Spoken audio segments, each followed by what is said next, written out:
Dinosaurs were amazing creatures that lived millions of years ago, and they came in many different shapes and sizes.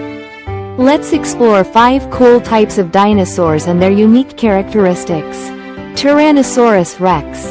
The T-Rex is one of the most famous dinosaurs. It was a huge, meat-eating dinosaur with sharp teeth. It walked on 2 legs and had tiny arms. Despite its small arms, the T-Rex was a fierce predator. Triceratops. The Triceratops was a plant-eating dinosaur with 3 big horns on it.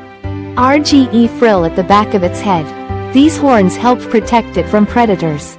Triceratops also had a strong beak for eating tough plants. Stegosaurus. Stegosaurus had a row of large, bony plates along its back and spikes on its tail. This dinosaur was a plant eater too.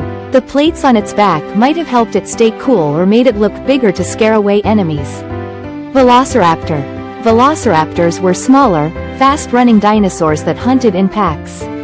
They had sharp claws and were very smart, making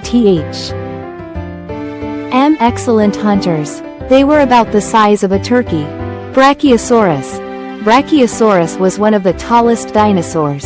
It had a long neck, which helped it reach high up into trees to eat leaves. Unlike many other dinosaurs, it walked on all 4 legs.